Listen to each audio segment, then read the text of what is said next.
A good slugfest. It's a punch counter punch type of game, and some growth on our part. I was really excited coming into this game because we had a really solid week of practice. We got better, and that's exciting for me to watch guys get better. I mentioned at our press conference that I gave Kipper a hug the other day because he was tremendous. I can promise you this, he will get a hug tomorrow.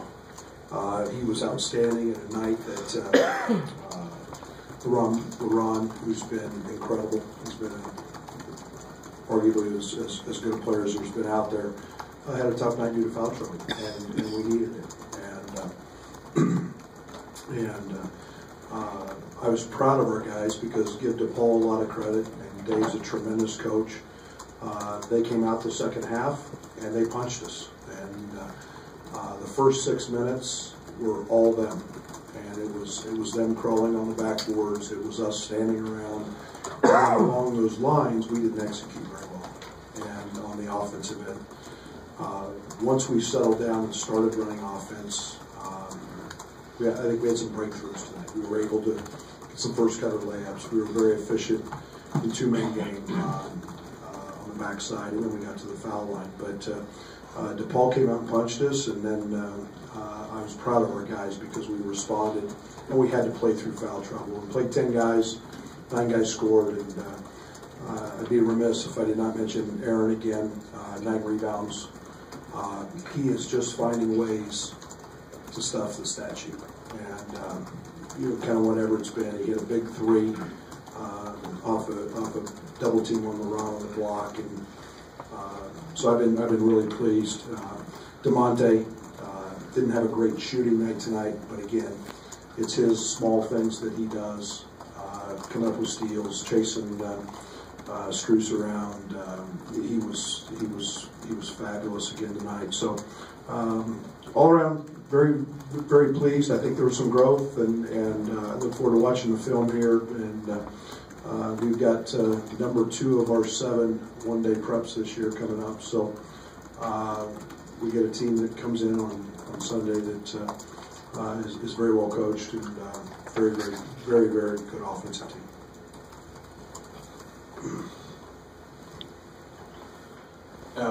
Mark Smith, started the first half very aggressive, taking the ball to the basket, got into foul trouble. Kipper maybe picked up that mantle in the second half. Just how important were maybe both of those things?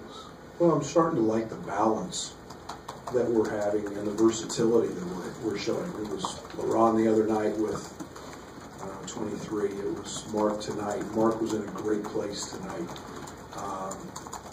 in terms of his mental preparation, his aggressiveness.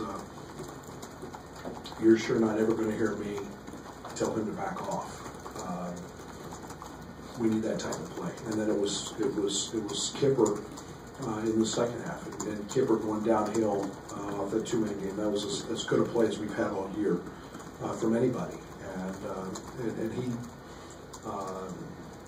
stepped up, made a couple threes in the first half. So it was great to see those guys, and I think as we continue to go, that Mark's identity is going to continue to develop, and he's a handful. Brad, when there's 49 fouls called in the game, or 59 fouls called in the game, how do you tell your players to go, and what would you see your players? I mean, what do they need to improve to cut those down? We have 10 guys, and I'm disappointed. We made some really silly fouls, and fouling is something my teams have probably done too much of, to be quite honest. But these were some passive fouls, and then it was the non-aggressive on glass, and those are the things I don't like. I'll fight for some of the over the back calls and some of that happen. I'll live with that, but we've got to be smarter. We can't commit fouls in the backcourt. Kipper's coming to mind, just reaching over the top. we've got to grow from that. And the way we play defensively, teams are going to try to drive us, and we've got to learn to play without fouling and try to get those teams to make layups and shoot contested shots without committing fouls. It seemed like Tajan struggled a little bit early, and then made a couple plays down the stretch to help you pull it out there. What are you? How's he developing? How's he coming back from when he had the concussion? Do you feel like he's playing as well as he can play right now?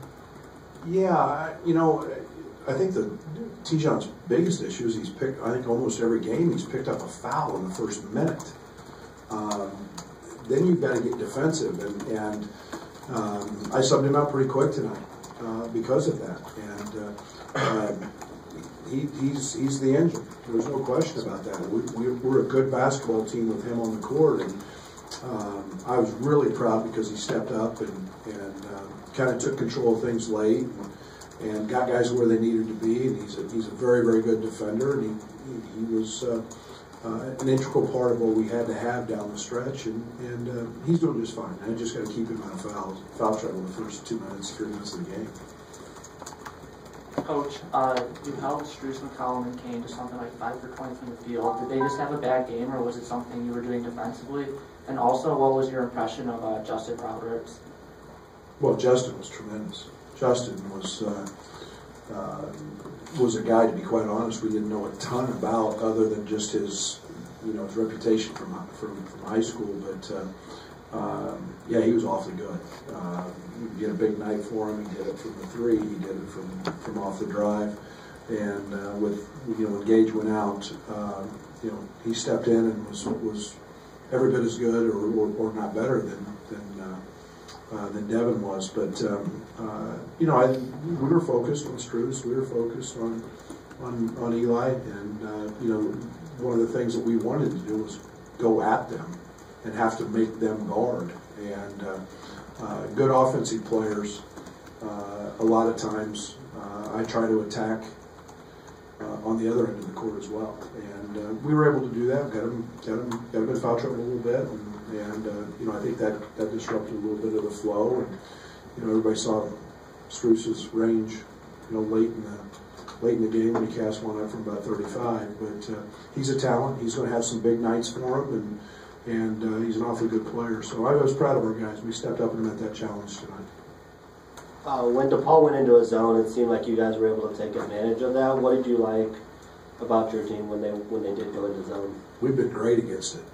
I mean, I think we're about 1.3 points per possession, maybe, against zones, which is we saw 40 minutes of it against Martin. So we've seen a ton of it. And the thing that I love about zones is we've got guys in the high post that can play. We've got guys that get into the short corner, but more importantly, it allows us on the offensive glass.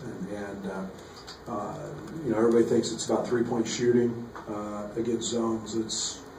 It helps, but it's not the end all. So we knew they were going to play it. Orlando had been on me for 2 days about we're going to see zone, and yet our points per possession has been off the chart against it. So I felt really, really comfortable going in.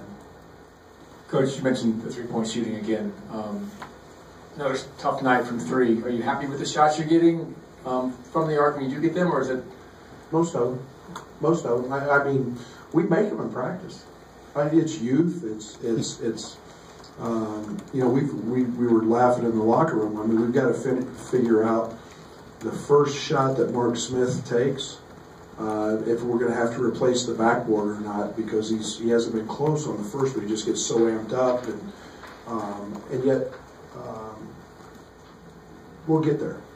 Yeah, Trent Frazier got going a little bit. Kipper, we've still got to get Fink going. He's an elite shooter.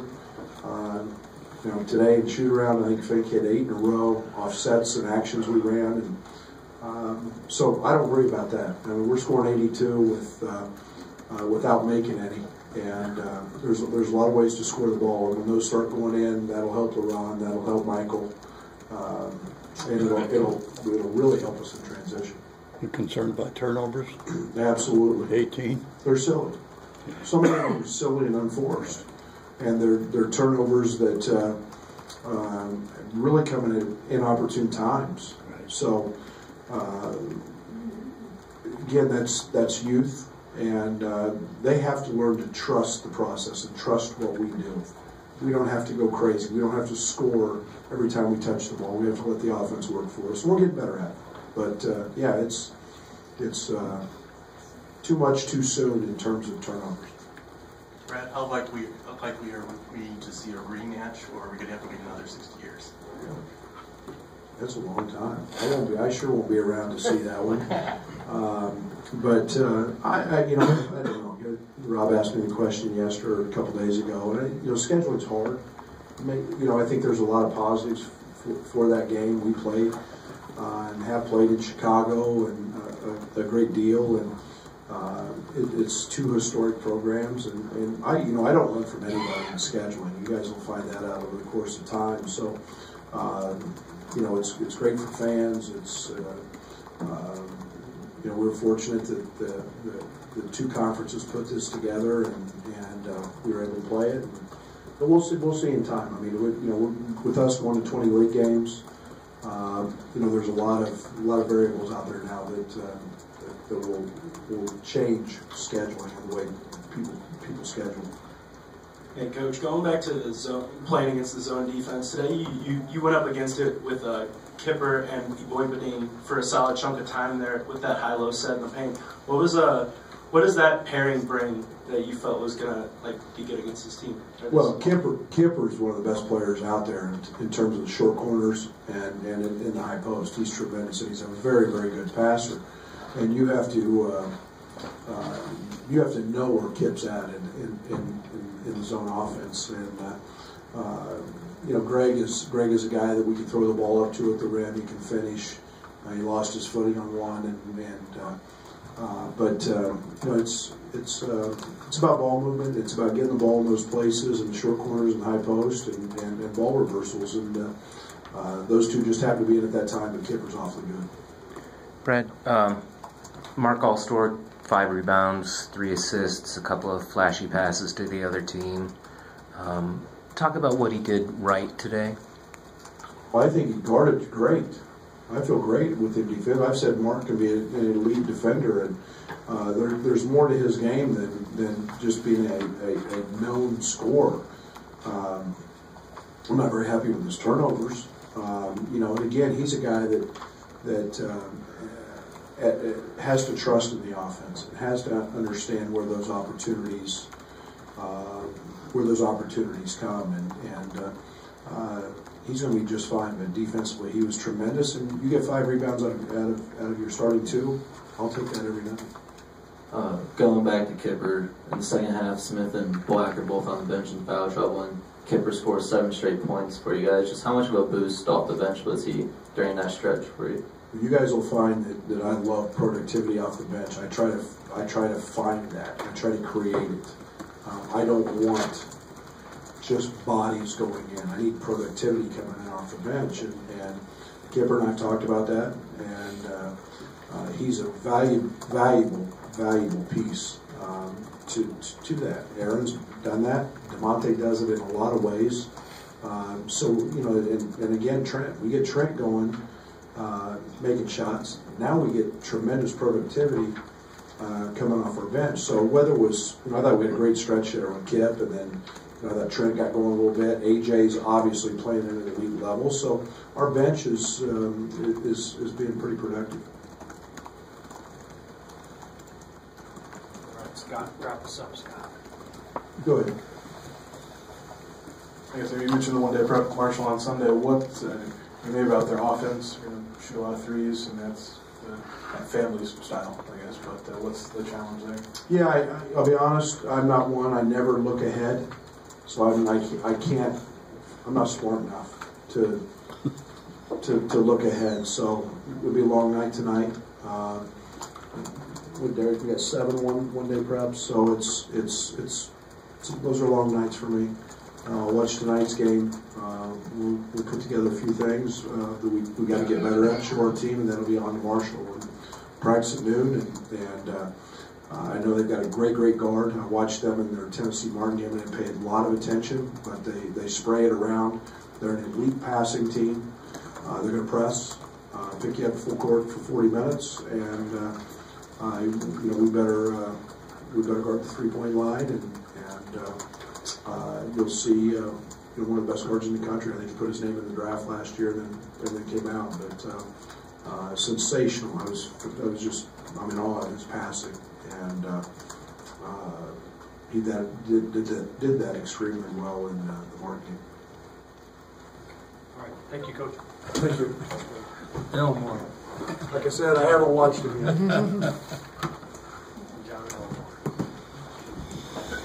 He hasn't watched him, he knows it. Watch YouTube.